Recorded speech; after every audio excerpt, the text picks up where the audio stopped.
Well, group, I have 12:01, and that sets us at starting time here. Good morning, or I should say good afternoon, everybody, here now to our second virtual tour here as part of World Dairy Expo. My name is Bob Hagenow, and I have been an employee owner at VitaPlus Corporation for right around 30 years, and I also am honored to be a member of about a 40-member board here of directors at World Dairy Expo.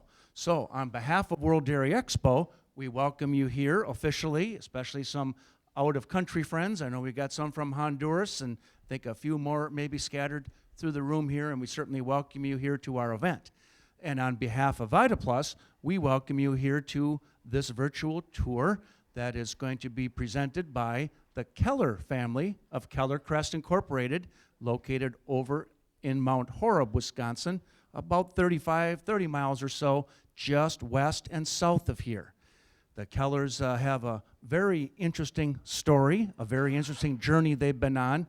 We at VitaPlus have been very honored and very happy to be a professional partner of those. We've had a strong long-term business relationship with them and been a real fun and honor to be a small part of their journey.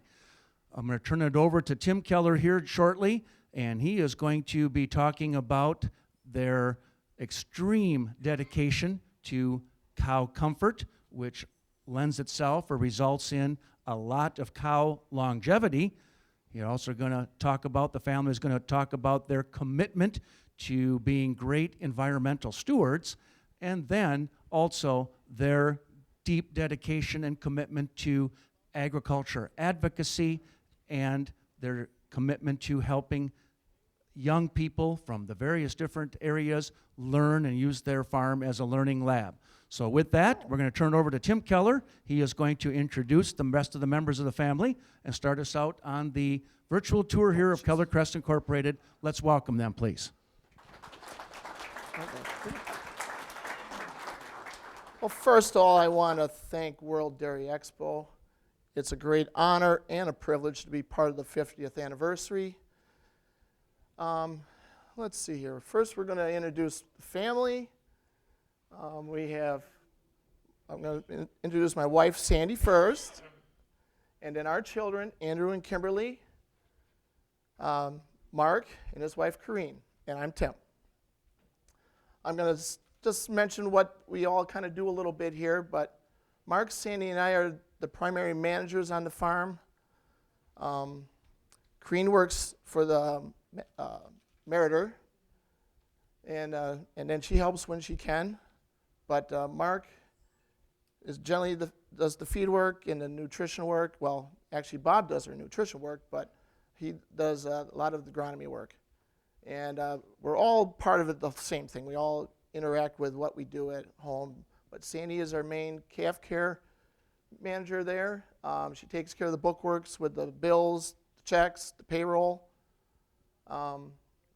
Andrew works part-time on the farm, but he also works at the cheese plant where our milk goes to, Klondike Cheese Company down in Monroe. And then Kimberly now is a freshman at Iowa State. She got out of Madison here, so we went to Iowa State, I guess. Really proud of that she's there, too. She's in animal science, and I think we're going to do some more business classes, too. So anyway. And Tim, if I could, before you get started, I forgot to mention, if you would please, out of courtesy, silence or turn off any electronic devices you have here in the room to not have a disrupting experience. Thank you very much.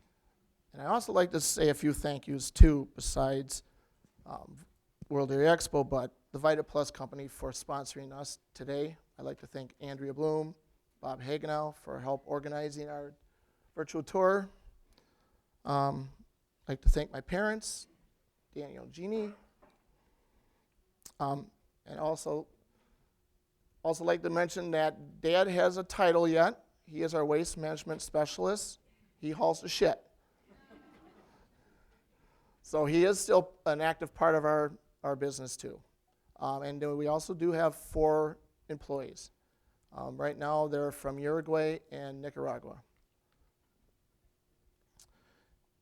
Anyway, and this picture was a family picture, was taken this spring for, of course, the virtual tour.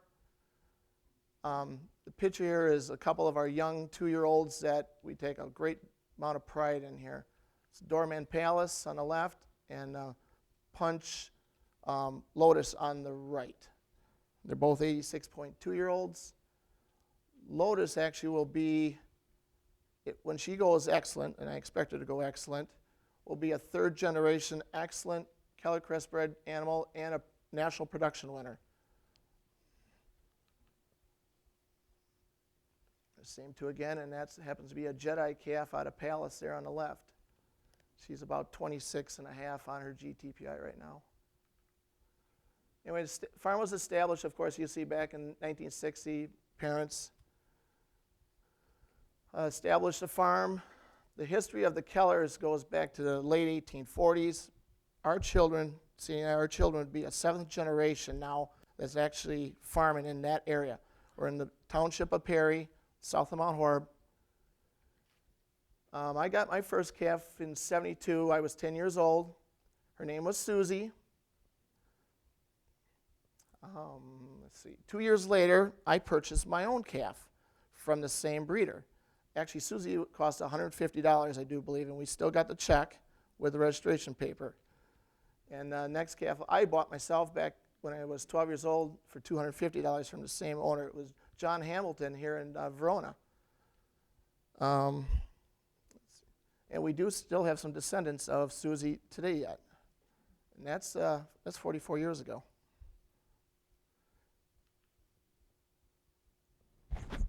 Obviously, Sandy and I became partners with my parents back in '88. And I don't know if many of you remember, but '88 was one of the worst drought years that we had to go through. So it was not the most pleasant year to start.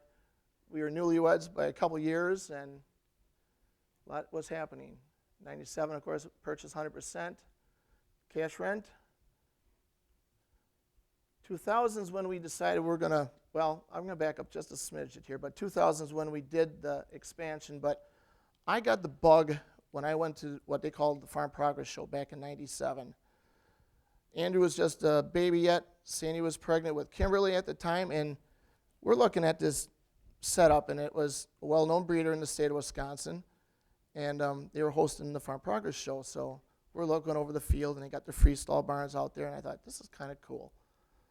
So in the next year or so, I started studying a little more on this stuff.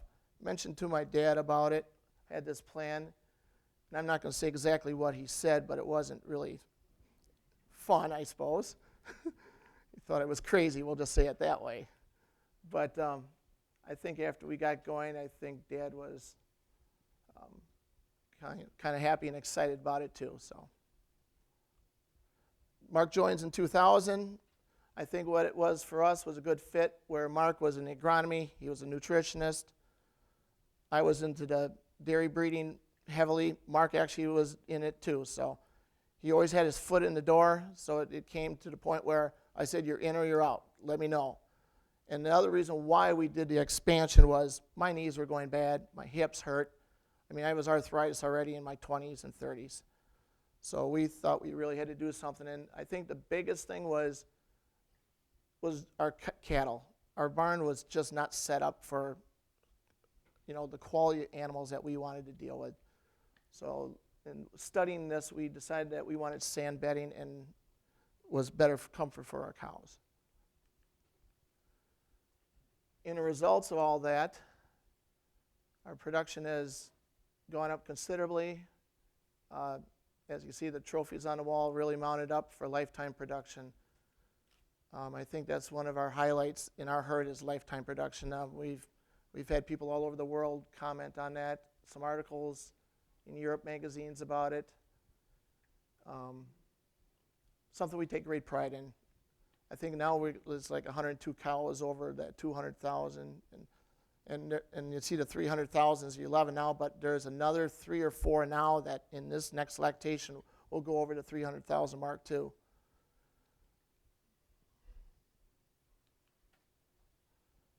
Double 12 dealer valve system. We have the Del Pro activity system in it, or the 840 identification ear tags in. So We get the readouts on every malkin, the time they come in, how long it took. We also have the activity collars, too, for monitoring activity on cows, too. It's all part of the same system. Here's our old dry cow barn. Now, this used to be the old milking barn. What we did was we retrofitted that and made it into 44 free stalls in there. And we had to completely gut that out because the cows used to face each other because we used to throw the feed down the middle. It made it easier for feeding. Well, we had to change it all, and we actually had to lower the floor just to get a skid steer in. Somehow, it must have been short people working in this barn. Nothing against short people.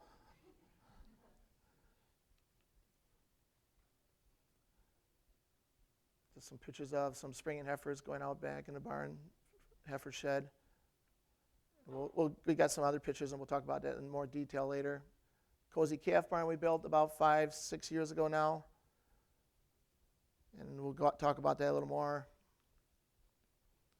Own 413 acres. That's on 2 farms. The home farm, and then we bought a cute little farmette down the road from us a couple years ago. The owners are here. Proud to have them here. Beautiful little place, and proud to have it too.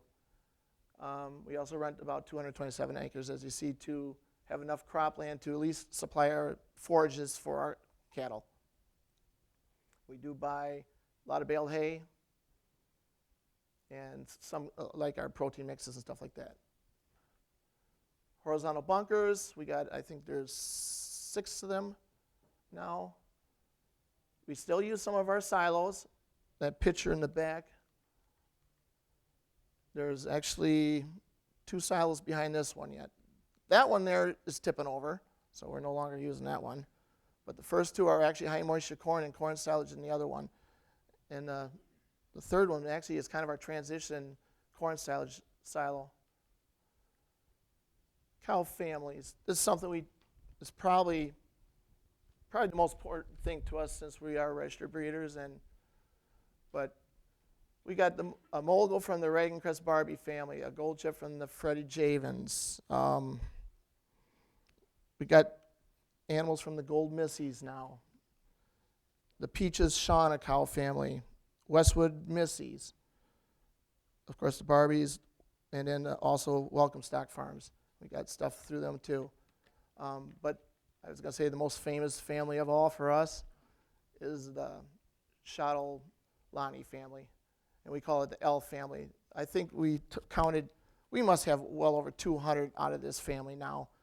Kind of started back in 85. I bought this little scruffy calf at the second Badger Invitational, and she ended up being like the roots of this family, and it broke off into different families now. So proud to say we got some genetics in New York to California, and they're doing very, very well for the new owners, and we're very happy and proud of that too.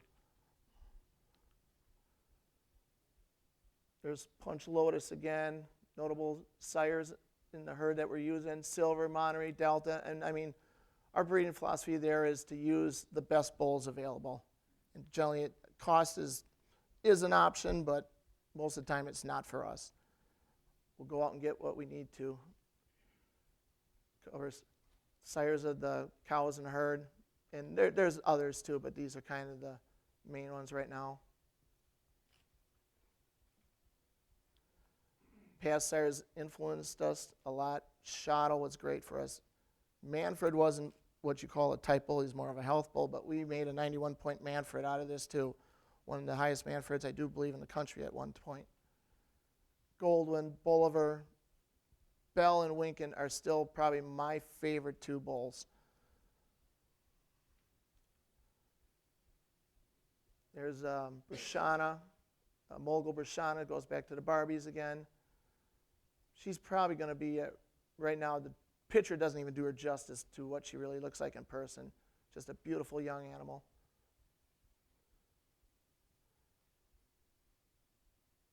Honors and recognition, 16 Progressive Herd Awards. Something that, when I was a younger breeder, I'm thinking to myself, this would be really cool to get someday. Because I'm looking at, like, you know, you always have an idol or something. You know, you also have it in the dairy industry too. There's people you look up to and follow them in the Holstein world or the Holstein news, and you go, God, I sure wish I could have that someday. And I always said, if you work hard enough, it can happen. One thing I was going to comment on was the 41 gold medal dams. This is something we don't even work for. It just happens. I think one day we end up getting 6 certificates in the mail, and we didn't even know we had that many daughters out of each one. And it stems from the lifetime production and lifetime life of the cow. As the longer you keep her around, the obviously more daughters you hope you get out of her and go from there. So, and I mean, that's just kind of a very pleasant surprise for us. And Mark and I will look and we're like, oh, where's these daughters? And then we look up and we see, I guess they're there, but doing very well. So, National Dairy Shrine winner, 8 years ago now. That was a real highlight too. And I'll let Mark fill on this part. A lot of our concepts we're doing, we're kind of a unique situation where we're at as far as Kellercrest goes. We're in the southwest part of Dane County, which is part of the non-glacial part of Wisconsin. So most of the southwest part of Wisconsin is very hilly type ground. Probably 50 miles from us it gets flat, but where we're at, it's very rolly type ground. A typical, we farm with contours as most of our land, which is basically following the contour of the land, weaving around. You can kind of see it on this next picture here. This is all our terrain here. You see how everything just winds like a drunk person who's out making some maps or something like that. It's kind of a way to think about it. But typically a lot of our soil is a 10% slope on most of our land. Like I said, it's in the non-glaciated, the driftless area of Wisconsin. We have very shallow topsoil. So for us, a big part of our concept, this is something we grew up with. Dad set up contours back probably 50 years ago now. So Tim and I grew up with contour farming. It's probably not the most efficient type of farming. I think a study shows you can get more yield out of it and stuff. But we're pushing 200 bushel corn the last 3 years on it. We do have high fertility because of our manure. And basically it's a type of system that's not the most efficient, but it's very good for soil erosion. The concept is because you're following a contour, you got all the rain and things like that, it doesn't get a chance to get full speed. It just basically has all the ridges of all the cropping and just slows everything down. Yeah, you can go ahead and do the video. Right now we're just going to do a kind of a little flyover to farm. Some of it's going to be kind of as we did the crops this year. I did want to thank Zach Feeney for shooting the drone footage for us. But this is just kind of a view of the farm. This goes back to planting earlier this spring. One of the unique things we do with our corn planting, about half of it is 15-inch row corn. A number of years ago we bought a used 6-row planter, but it's considered an interplant, so it actually does 11 rows of corn at a time. Very efficient for weed control. 100% of our crops are GMO crops, which allows us to use Roundup on our corn, but it also allows us to use lower rates on our chemicals, because I can basically time everything when we do the spraying of the chemicals when the corn's on the ground. So you throw a little Roundup, cleans up all the weeds, put your residual, but the residual I can put at reduced rates. Some of it at 80%, some of it as far as down even 50, 60%. Because the corn's 15-inch rows, it really canopies quick and allows us to get the ground shaded right away. And it's done a phenomenal job for us. We do custom hire our chopping. All the haylage and corn silage all custom done. We worked with Jason Marshall down by Brooklyn for about 17 years now. They basically show up with all the equipment. The amount of equipment they got, the amount of time Tim and I basically spend with the cows, we don't have the time to spend doing the cropping.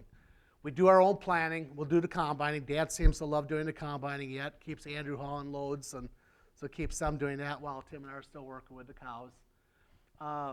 Another thing that we've been part of over the last quite a few years now, we're actually in 2 different watersheds. We're part of the Pleasant Valley watershed, and the county started a program about 8 years ago. Came to us because we are one of the highest phosphorus herds in the township because of the amount of manure we put on the fields over the years. Now, part of my story is basically it came to us because their phosphorus is high.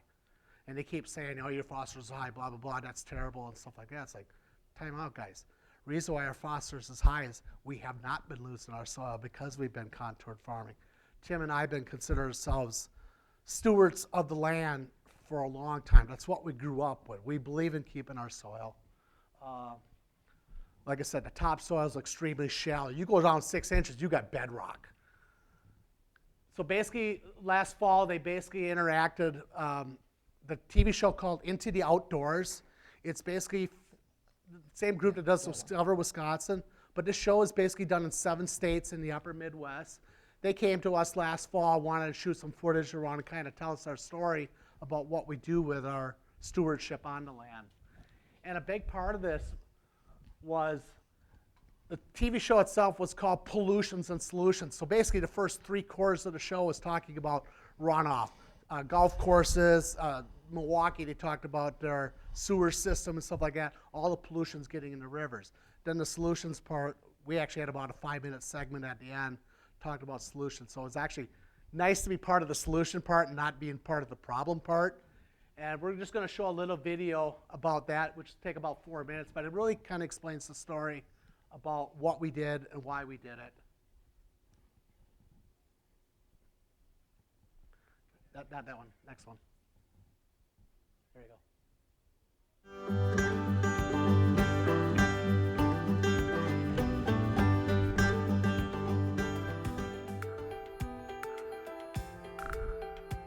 Now, I'd like to say that this pleasant stream is my secret fishing spot, but really, it's a place you should know all about. This is Pleasant Valley, and the story of what happened here and to this stream has set the stage for improving water quality in streams across America.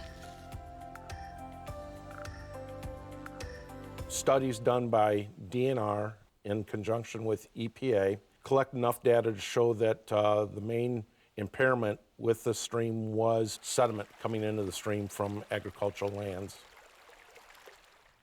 We actually looked for a watershed of this size to do this pilot study because it's small enough that we could see an effect, and it's large enough that we're not just measuring one particular farm. So it was just the right size at about 20 square miles. It takes different stakeholders to form a plan, and then to make it happen. We had just an amazing team from all sorts of agencies of both government and then also nonprofits. So the Nature Conservancy played a really key role in bringing together all the agencies and with the farmers, and then also it had a research component to it. The software was used for developing the plan, identifying where the hotspots were, and determining what kind of practices would reduce phosphorus losses in those hotspots. What do you think could be the problems here? See this rainstorm that's going on out here? If this was in April or early May, we could have severe erosion.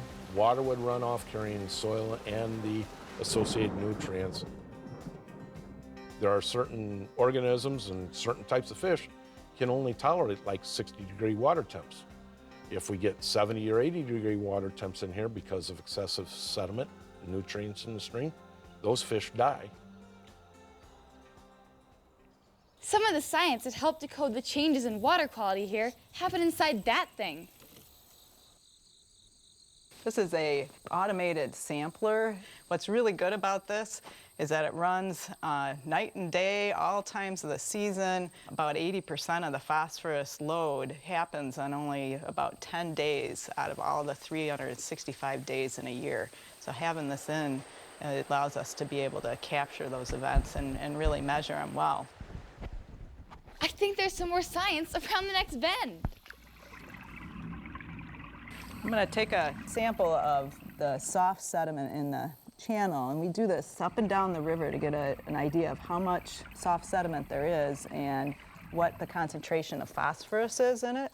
Chemistry of this is what we can't see, and phosphorus in particular travels along with sediment, so that's why it's so important to measure sediment. Want to see what happens when stakeholders take ownership of solutions? The other thing that was really key with this study was that the farmers were involved from the start. And Dane County and the conservation has played a really key role. They kind of came to us because we are a dairy farm and our phosphorus levels in our soil were one of the higher ones in the township. Well, they wanted us to actually do a little more minimum tillage, no tillage.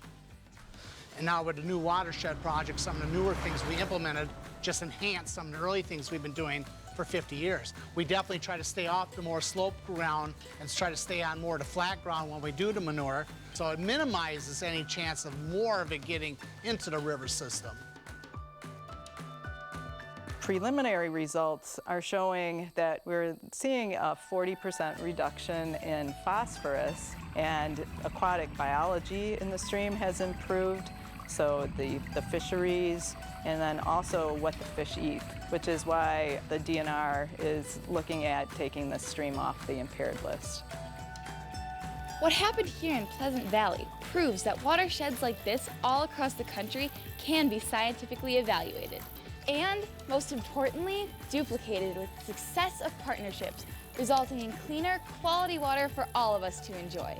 So really, it's a roadmap to improving water quality wherever you live. Big part of this show basically shows the things that we found being important to us. Part of it is we do believe we have a social license or a social responsibility to do the best things we can, not for ourselves, but also for the environment, for our community. And that's a big reason why we did a lot of these things. Other things we do, I mentioned about the chemicals and things like that, using the GMOs. But since we started this pilot program, or this program with that part of the watershed, we have not added any commercial phosphorus on our farm for about 8 years now either. Soil test shows that our phosphorus level is high, and that is one of the most expensive fertilizers to buy. So we were able to eliminate spending the extra money and basically utilize just our manure. We do follow our own nutrient management plan, which I do myself. We have the SNAP Plus program that Laura Good with the University of Wisconsin created. She actually helped me get it set up, and a number of people with the university helped me get going on it. So I do my own nutrient management plan. Other things we've also done that makes us unique, we're part of a pilot program on recycling the plastic, the bunker covers. I think that program's opened up now more. I'm not sure if it's statewide or not, but I know it's been opened up more. Recycling water, we have a plate cooler system. A lot of our milking parlors set up very efficient for electricity. A lot of variable speed pumps. Water set up on a plate cooler system, which basically milk hits the cooler at about 55 degrees versus when it comes out of a cow at 101 degrees. So basically you have a lot of energy savings there. A lot of the lightings now with the LEDs, we're switching over more and more things to that. Right, next we're going to talk about cow comfort and care. Like I said, this is probably one of the things we really strive for.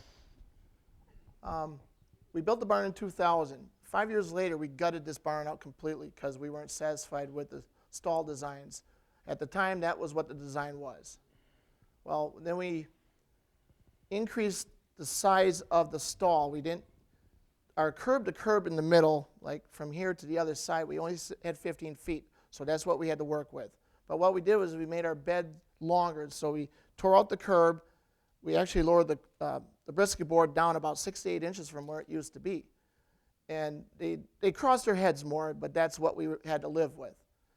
We made the stalls bigger on the mature cow's side and left them on the 2-year-old side. Underneath the sand is a mattress. It's what they call a pack mat with a cover over that. So there's still 3 to 4 inches of sand on top of this, but what we find is this makes a nice stable bed level. That's just how it tacks down a little bit. And then with the sand in there, basically a cow can put her legs up in front if she wants comfort. This is something else we added to on the outside walls. The old wall used to be right here. So what the cows did is they made their space. They basically pushed out the panel that was here. What we did was we added 18 inches onto this, and put it in the roll-up curtains now, so it's automatic curtains on there now too. But this is giving the cows extra lunge space too. But we still made the bed longer. There's just some cows after milking in the morning. Just before the sun's coming up, this side just got done milking. And as you can see, they're all laying down comfortable.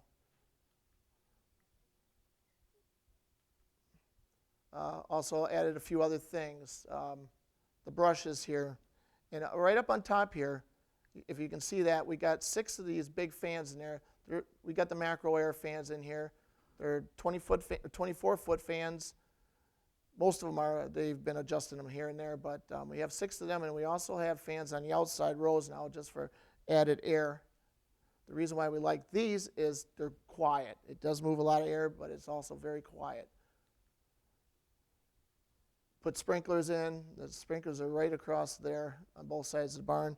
What's kind of funny is when you turn the sprinklers on in the spring, early summer, when it gets hot enough, the mature cows will run to the sprinklers. The 2-year-olds will back off first till they get used to it. Okay, here's the heifer barn. This barn is from wean calves to freshening. They'll enter here as a wean calf. The way down in the end, it's 245 feet long. It's all sand bedded too, except for the 2 packs where the younger calves are at. The reason why we built this, the first 4 years of our expansion, we did raise them off the farm. That actually turned out to be a disaster for us, so we brought them home. The fresh heifer here in the pack. We got a big pack on the end for them. Fresh cow barn here. Of course, our fearless dog, Josie. If anything happens, she's going to accidentally knock you over. That would be the only pain you probably get. This barn we built 5 years ago too. The reason why we first built this is we were thinking we needed a barn for our higher genetic cows, less competition. Well, that's what made our cows special, is the competition, and what's brought them to the cream of the crop. Well, we were having DA problems, and our post-fresh group was really small, and we were running too many DAs, too many fresh cow problems. Well, about the day before we opened the doors for this, we just like, well, wait a minute. We just built the damn barn for our fresh cows. So ever since it's been our fresh cow barn. And then within 9 months, the herd average went up 1,200 pounds of milk. And penciling that out, in a year and a half, it actually paid for itself. We actually had $5,000 a stall in that. No banker in their right mind is probably going to give anybody that kind of money, but we have a real good banker, I guess. So he gave us the money to do this at the time, and it worked out very well. I'll probably have to put a plug in for them guys too. It is Investors Community Bank out of Manitowoc, Wisconsin. We really reduced, like I said, the stalls up there are 50 to 52 inches. They're very big, reduced a lot of problems. This is another picture of the barn, but heifer barn up above. The stalls are actually almost too big for a heifer. The heifers and the older cows all go in this barn. They're about 3 weeks. Then we built a new calf barn actually before we built the fresh cow barn, because that's where the fresh cow or the heifer barn was, or the baby calf barn was. The reason why we built that is we needed more room. We only had 28 stalls. We had to go to 50, so we went to 52. The upper side is basically the western side of the building, and in the day it gets really hot. So over the years, we've had some problems with calves getting just baked with the sun. So we put some like a curtain on the side to block the sun. So that really helped this summer. This is a little lane behind the pens. What we found and we also work with UW on this, and if there's some information on this, it's the Dairyland Initiative. You can look that up, and it's got the makeup of this building and some other people's buildings too. But this lane here is we got like 2 feet in here, and the outside walls here, what happens in the wintertime, you'll get a draft that could come down, and it goes right on the calves if you didn't have this wall here. The draft comes down and stops, basically. Each pen we have, like I said, 52 individual pens. We have a drain in every pen, and with drain tile underneath. So everything gets pressure washed, and it's gone. helps keep the calves drier too. Feed milk replacer. We actually give calves a supplement colostrum at birth, all heifers or bulls, maybe for AI, and then we go right to milk replacer. And this is a big part of what we've been doing for many years now. International guests, we've had many of them. We've had a bunch this week already. We got more coming. We've had interns from Germany, Belgium, across the country. Two from Germany, one from Belgium this year. We work closely with the University of Wisconsin. Their vet students will come out twice a year. They learn from us, we learn from them. We do a lot with the Wisconsin Milk Marketing Board the last 2-3 years. A little story I like to say there is this last summer we had a group from Houston, 70 store chain. And this lady, I didn't know who she was yet or how important she was, but finding out she was one of the big shots for their whole deli thing. So we're standing outside the barn, and it was hot that day. And I like to do this with these folks. So we're standing there, and she goes, God, it's hot out here. So we went in the barn. She goes, it's really nice in here. I said, remember that conversation we had outside where the cows should be on the grassy hillside, and it's beautiful, and it's pretty? It is. It's pretty. But where would you rather be, in here or outside? She goes, well, in here, of course. I said, so does the cow. This is why we build these buildings, for the comfort of the cow.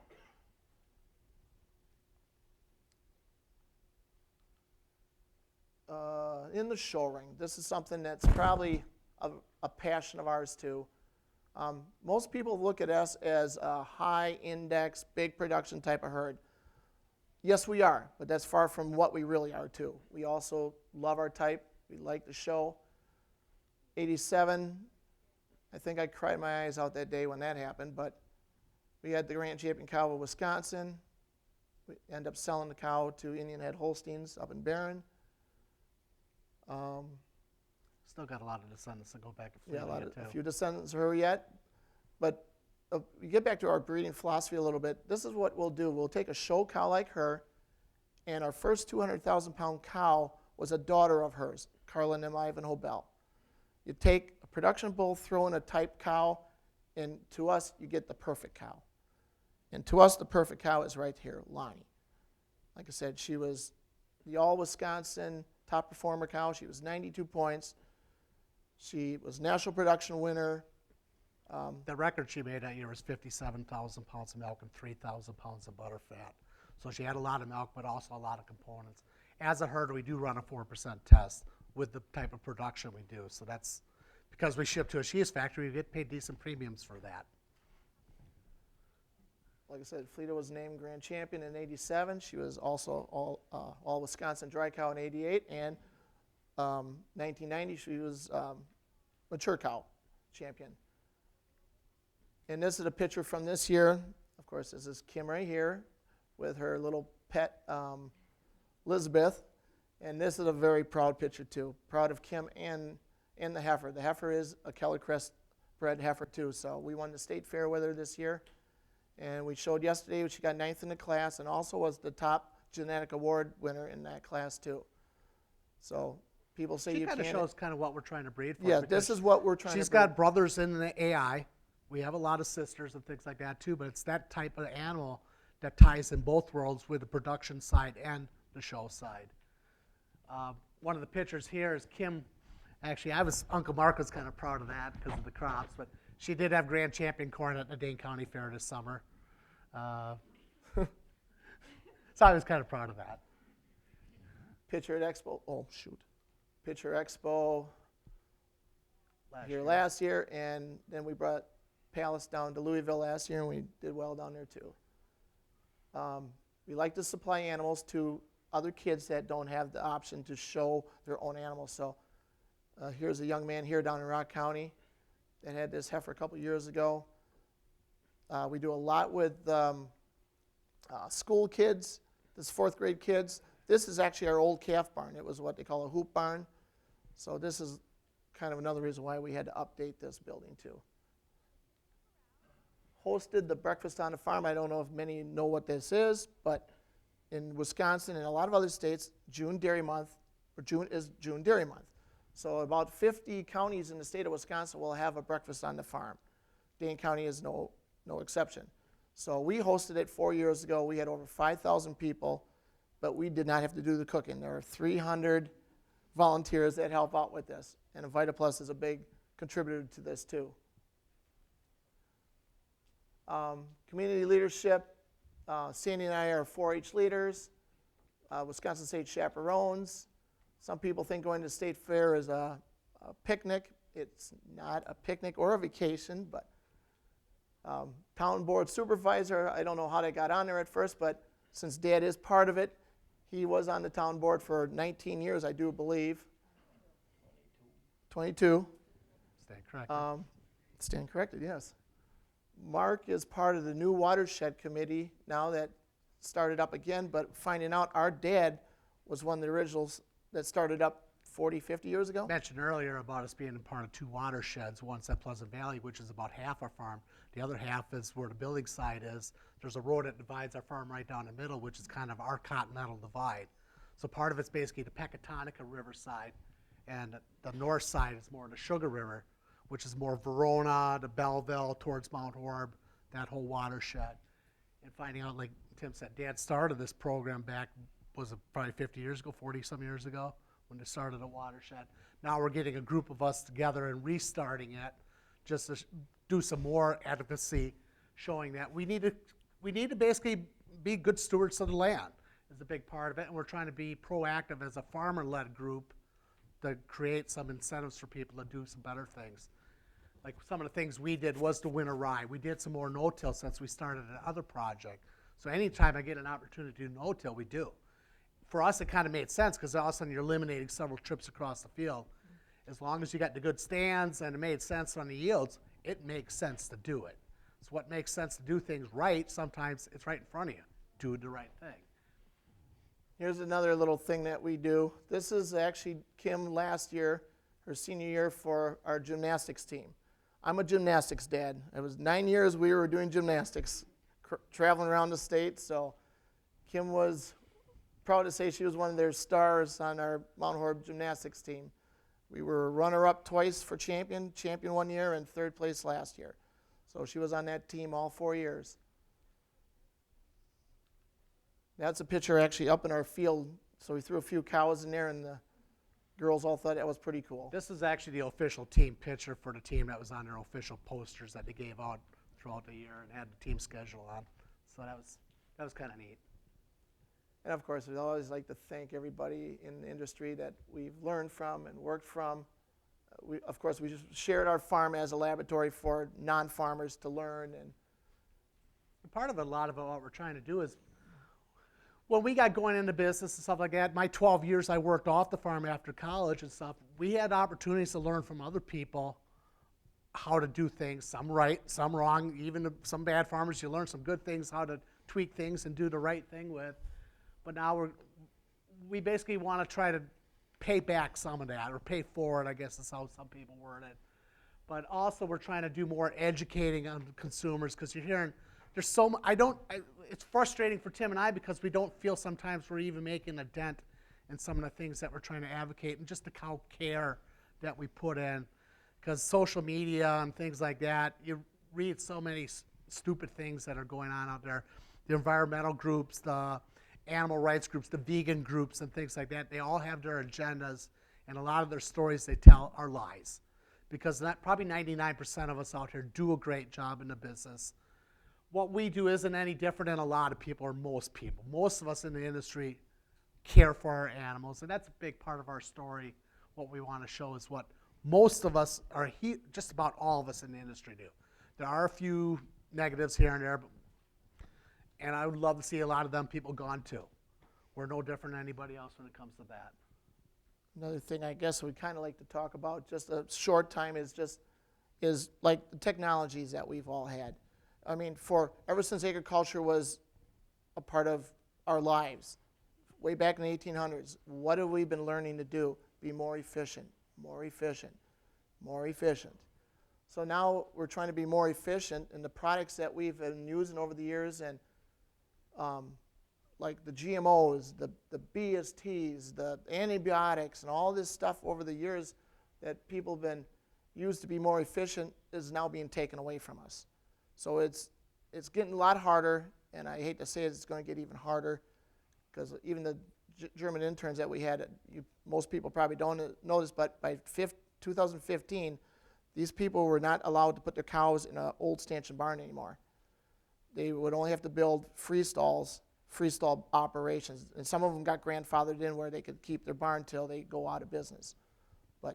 And now they're telling you how to feed your calf at 8 days old over there too. You got government officials that have no agriculture background at all telling us how to take care of our cattle now.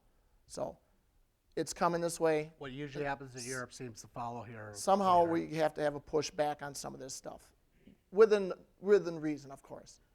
And that's where you work with the university on these things and stuff like that. So another little cool thing here, Vita Plus has their Thank a Farmer campaign, and we happen to be on the semi. I think they got 3 of the semis floating around the country.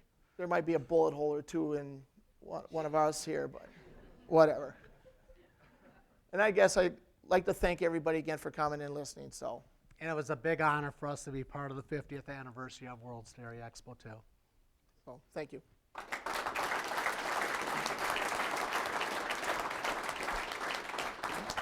We did want to say one thing. As you exit the room, there is Yep. going to be cheese on the back table. Klondike Cheese did donate some cheese. There's some Munster there. And Havarti, I think. Havarti's the other one.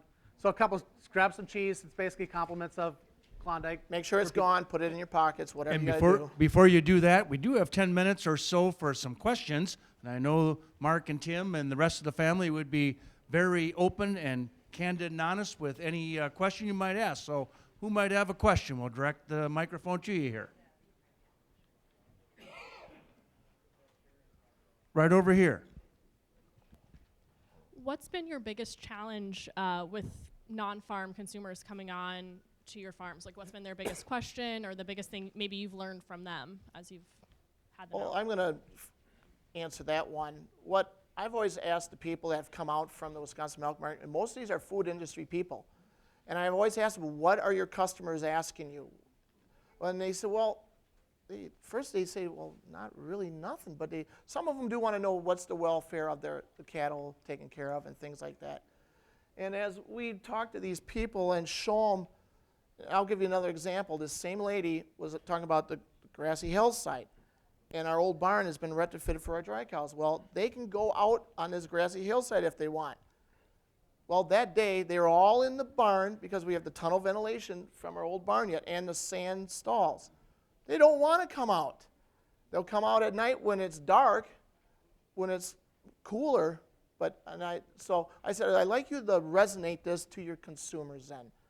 Tell them what you see. Don't be afraid to tell people this. Tell them what you really see and what you feel too. And we've always been open with it. All questions are on the table. Ask us. So.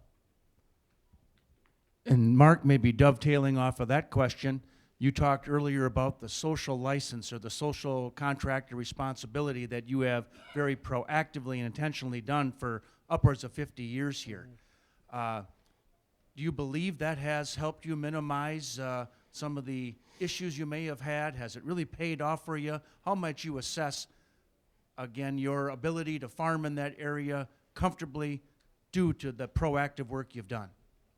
I think it has helped a lot because you have our township is in the southwest corner of Dane County.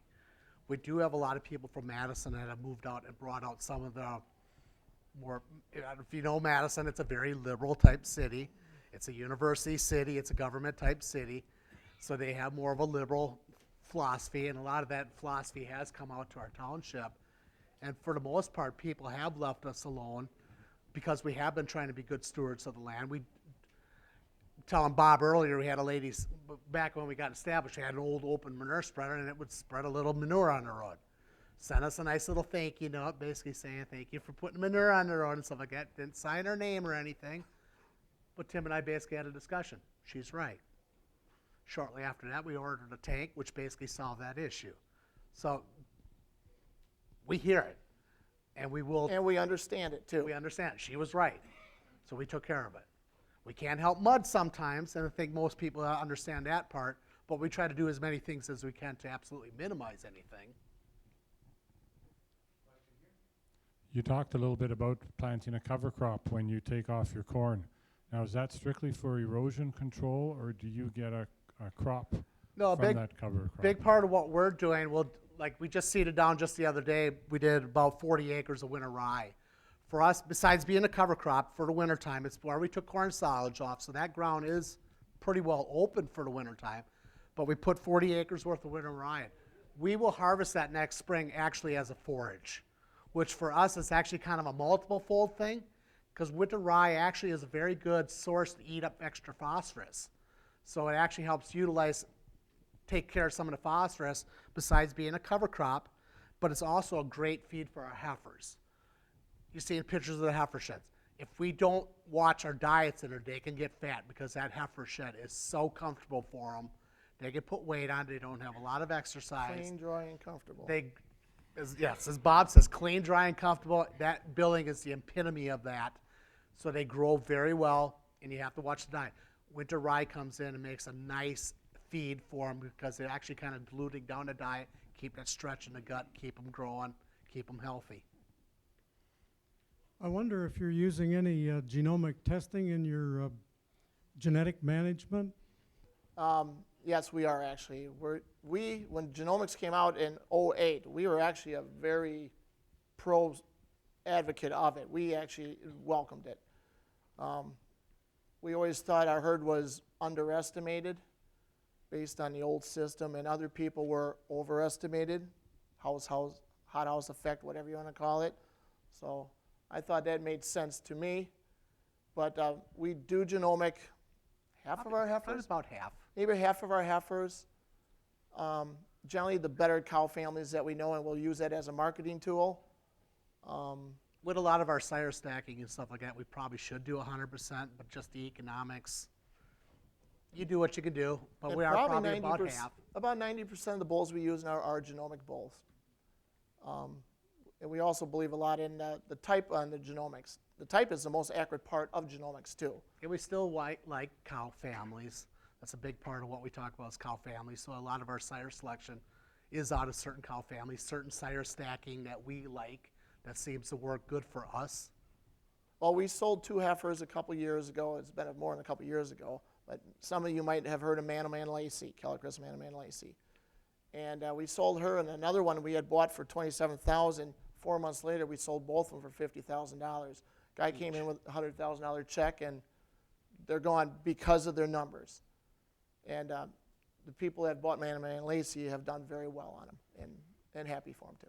And you'll see in the World Classic come Friday night, one of her granddaughters is selling. A great-granddaughter. One in the Planet Sale, and I think there's 3 years in a row where daughters of hers sold in the World Classic. So that's the type of genetics we have marketed over the years because of genomics. Let's go ahead. I have a couple consumer questions. My folks milked cows until I was probably about 12 years old, so we're talking about stanchions and 12 head of crossbred, but they always knew their stanchion when they came in.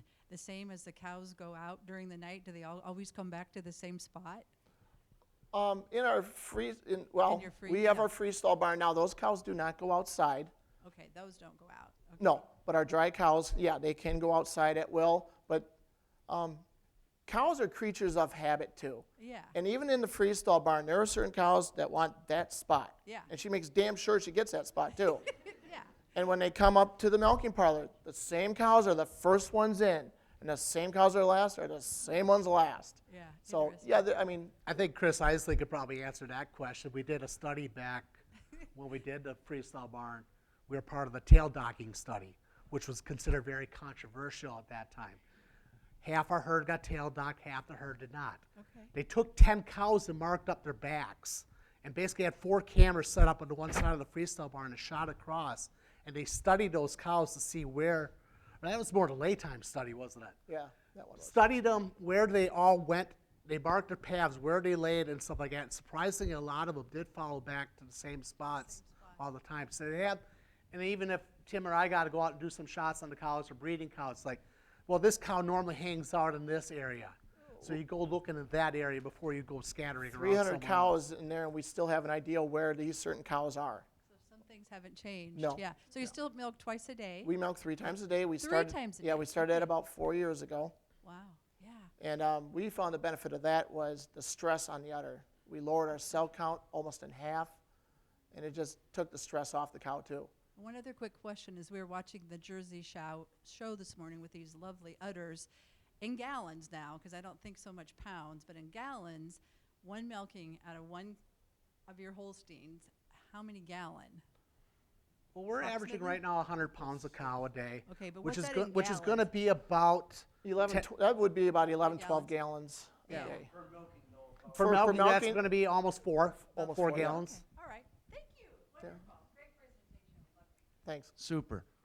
We got time for 1 or 2 more questions. And George, we've often joked out at their farm for their heifers. They're a lot like weekend college students. They eat, sleep, and drink.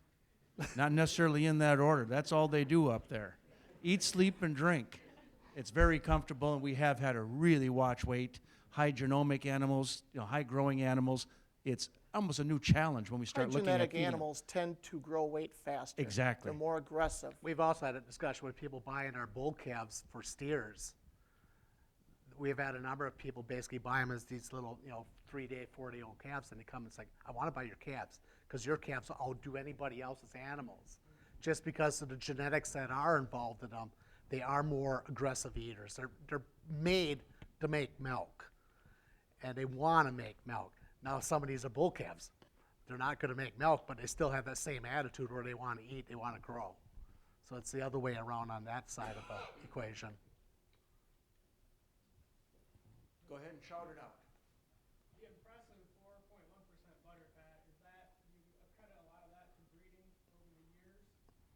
Well, The nutritionist can take a lot of credit. We won't give them that. I started looking through the bull book when I was already 10, 12 years old. I wanted to mate cows, my own cows at the time. And the 3 things that always came to mind for me: feet and legs, udder, and components. So components has always been number 1 to us besides the feet and leg and udder. Without feet and legs, what do you got? And udder. And then components, yeah, we've been breeding that for Had breeding for a long 40 time, some but we years. do feed for it too. We have cottonseed in. That's some of the other things. We have wet distillers in the diet, which is a byproduct of long making stem hay in the alcohol. diet. Cottonseed, we use that in the diet. Been long time believers of that. Gets you the extra fiber. Tim mentioned baled hay. We always have at least 5 pounds of long stem baled hay in it. It's a very coarser looking diet than you'll see on a lot of farms. So we're trying to develop that room and scratch. The lay time on the cows, the cow comfort, that's where some of that comes in. Found out, the studies that I was mentioning about the cameras, that was on a lay time study. The more lay time the cow actually gets, the more comfortable they are, the more they're going to do the cud chewing, which makes the butter fat, makes the saliva. That's all part of the process of it. So we really took it to heart to try to pamper the heck out of the cows. The more we pamper them, the better we treat our cows, the better they treat us. And it's all part of the cycle. I guess that's the saying we go: the better we treat our cows, the better they treat us. So. And that's a great question. It's a combination of a lot of things. We look like we're heading out here. Mark does a good job of making sure it's pushed up and non-sortable.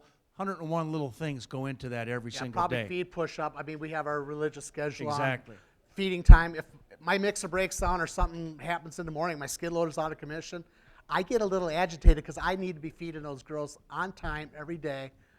We're It's very not fun to anal be about a around lot them. of things when it comes to feeding the cows. The Kellers are going to be down by our booth, which is at the north end here. No, excuse me, east end, southeast end here of the exhibit hall. Going to be around for a while with further questions.